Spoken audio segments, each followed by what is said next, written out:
Okay, then. Looks like Jake Paul has responded. Oh, I said Jake Paul. Logan Paul has responded to Coffeezilla's scam accusations. Let's see what he has said. Bro, it's not that hard. What's not that hard? I don't know what I said. What's not that hard? Coffeezilla. I watched your 3-part series called Investigating Logan Paul's Biggest Scam, and like many on this platform, you have successfully used my name for views and money. While your work used to be impartial, your addiction to clicks has clouded your judgment, and you've made very real errors with very real repercussions. Coffee, you took a shot at my reputation. So in this video today, I'm going to be defending myself with facts, something that you have gotten in the habit of twisting as you continue to morph from an investigator to a gossip channel. You see, Coffeezilla tried to work with law enforcement in the past, but his work was described as not anchored to truth and often speculative. He is a lopsided journalist with an agenda, and he's nothing more than the Keemstar of crypto and finance. But as opposed to just telling you, I'm going to show you some of the core discrepancies that I caught in Coffeezilla's investigation. Coffee, you interviewed the developer who stole the game code, fled to Switzerland, and held it hostage for $1 million. Well, his name is Zakarey. Surely, as the internet detective that you proclaim to be, you would know that he spent time in prison for multiple felonies, one for aggravated robbery, armed robbery at a liquor store, and the other for, surprise, obstructing the legal process. I can see why you kept him anonymous. Who we'll be calling Z here. I guess among many things, it doesn't surprise me that he lied about having 30 engineers and a $50,000 a week burn rate. On my end, I have 30 engineers. I'm burning $50,000 a week. Which, side note, is how this delusionist landed on the Wait, did he? $1 million code ransom, but it turns out he only had 3 engineers. Wouldn't someone with journalistic integrity know their credible source had not only but didn't Logan hire him? So, bro, they'd still have to code, right? an agenda, but a fondness for orange jumpsuits? Or did you just hear what you wanted to hear and moved on? Because even if you're lying to yourself, Steven, you still have to believe it. And I know what you're thinking. What type of idiot would work with an unsavory individual like Zakarey?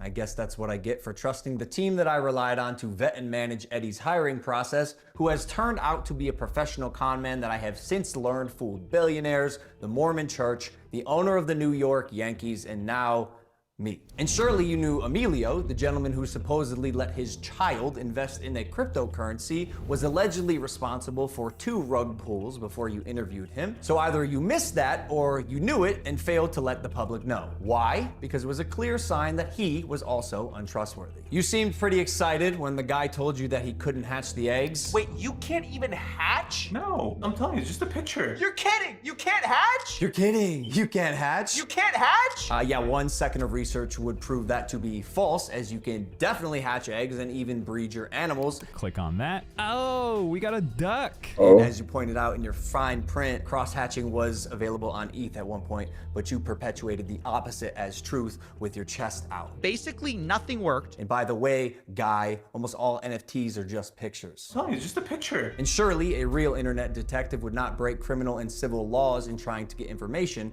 right? So why have you allowed the illegal recording of Jeff's phone call without his permission? And then more like an internet criminal, post it online. And it was interesting. It was like, this is wild. Now, although you didn't verify any backgrounds, substantiate any evidence, took multiple criminals' words as truth, and broke laws, you still published the defamation. However, unlike you, the blockchain doesn't lie. So let's highlight some things that you did point out. Crypto King Jake stole $6 million.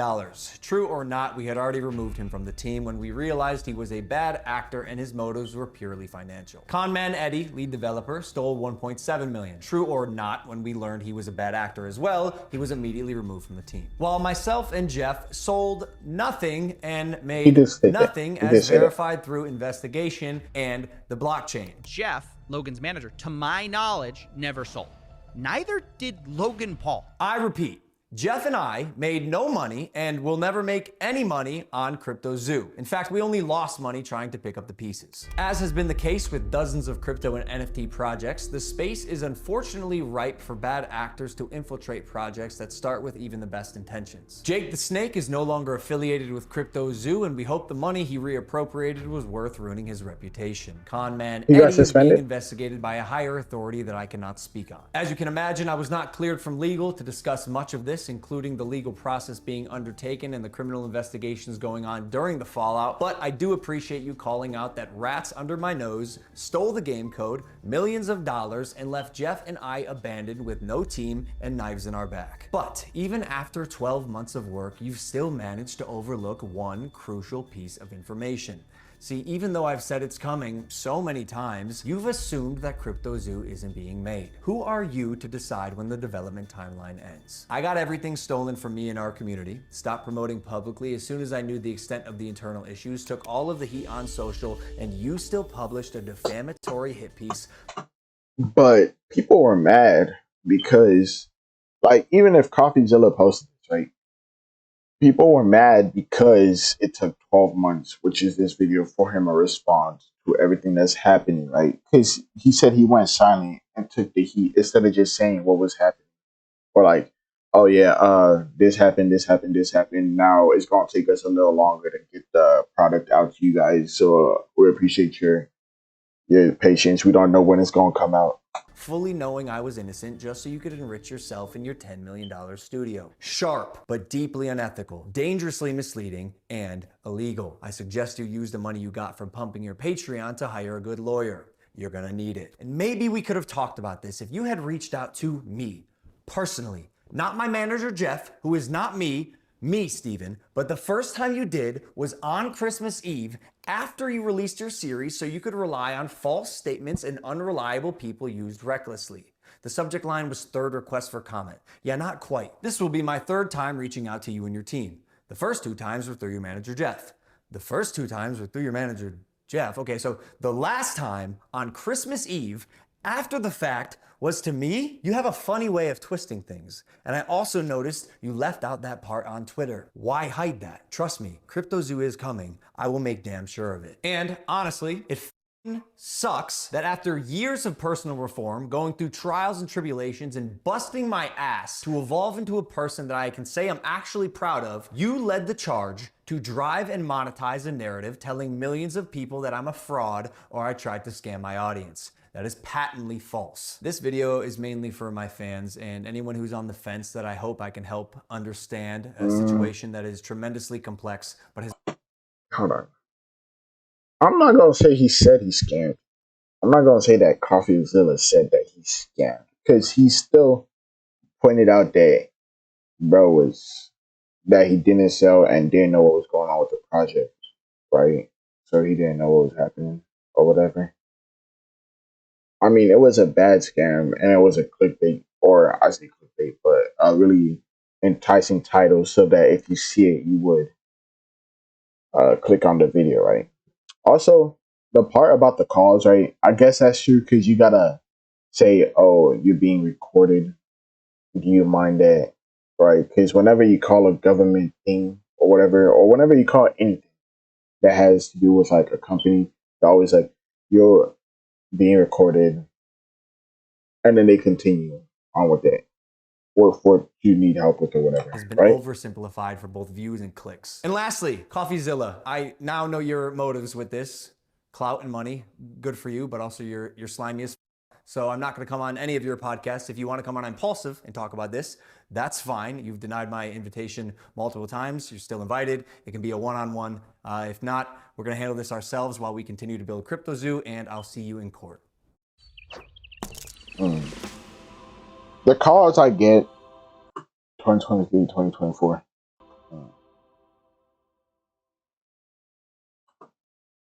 The calls I get, he does make some points, but not all points.